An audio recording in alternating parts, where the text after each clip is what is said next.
छत्तीसगढ़ के दायित्व देने के बाद पहले बैठक हुई थी हमारी 1 महीने से पहले, और अब फिर हम आए हैं रिव्यू करने को, और जो जिलाध्यक्षों की नियुक्ति होनी थी वो सब हो गया है। And Mandal committees, district committees ज़्यादातर हो चुके हैं, और 1-2 जो बचे हैं उनको भी वो कंप्लीट कर लेंगे टाइम फ्रेम में। और वैसे ही मोर्चों का भी गठन, 3 मोर्चों का गठन हो गया है, बाकी का भी हो जाएगा, बिकॉज इन 1-2 डेज वो भी होने की बात कर रहे थे, तो even that will be done. And of course we have departments तो हमारी इंटरनल ऑर्गेनाइजेशनल बात है, पर ये सब हम इसलिए कर रहे हैं ताकि BJP becomes very strong in Chhattisgarh, and they will be able to reach out to the people. इसके वास्ते organizational strength is very very strong, very very important for us.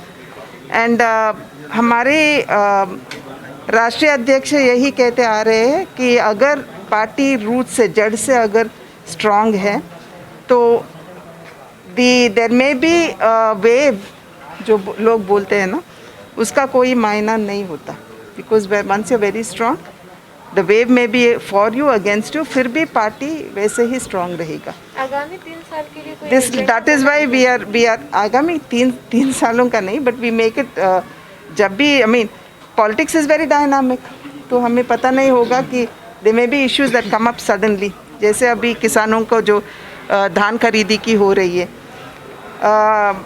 यही कहते हैं कि केंद्र सरकार जो है they are against the farmers, किसानों के अगेंस्ट है, पर यहाँ अगर प्रदेश में देखोगे तो यहाँ का जो शासन है वो तो किसानों के पक्ष में है ही नहीं।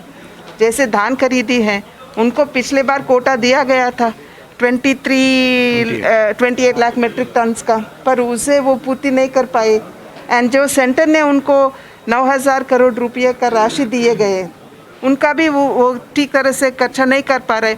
और नाउ दे आर टॉकिंग, बोरियों की बात कर रहे, जब बोरियों की रिस्पॉन्सिबिलिटी कम्प्लीटली स्टेट गवर्नमेंट का है, दे विल नो कि कितना हम खरीद रहे हैं और कितना बोरियों का वी नीड। उनके पास तो वो कम्प्लीटली वो नंबर्स रहते हैं, बट फिर भी they are not able to provide. So एक तरह केंद्रीय सरकार है जो किसानों को के हित में काम कर रही है, और यहाँ प्रदेश सरकार जैसे काम कर रही है, सभी किसान भाई बहन जानते हैं कि जैसे वो उनके हित में है ही नहीं। तो these are all issues that come up, जब इश्यूज आएंगे we will definitely address them और आगे बढ़ेंगे। धान खरीदी केंद्रों में लगातार जो किसान है वो जाके प्रदर्शन कर रहे हैं, पहली बार ऐसा देखने को मिल रहा है जो किसान प्रदर्शन कर रहे हैं सरकार के खिलाफ में। हालांकि सरकार बार बार ये कह रही है कि केंद्र सरकार भ्रम फैला रही है, यहाँ के बीजेपी नेता भ्रम फैला रहे हैं। क्या लगता है कि कांग्रेस और स्टैंड से जो है पीछे हट चुकी है किसानों के मामले? पहले हम यहाँ प्रदेश सरकार के हिसाब मांग रहे कि जो 9,000 करोड़ आपको दिया गया है किसानों से ये खरीदी करने के लिए, बोरियों को उनको सप्लाई करने के लिए, उसका क्या करें आप? उसका तो हिसाब किसानों के देना है और प्रदेश के लोगों को देना है, वो नहीं दे रहे। और जब किसान अपना धान लेके जा रहा है तो 8 to 10 किलोज उसमें कम करके वो they are buying, which is not correct and fair to the farmers. उसका भी जवाब देना है उनको। और अब बोले कि 1 एकड़ में हम केवल कितने 15 क्विंटल तक हम खरीदी करेंगे, बट सपोज हम डिमांड कर रहे हैं कि आपको 25 क्विंटल तक आपको खरीदी करनी है किसानों से। तो ऑल दीज आर इश्यूज।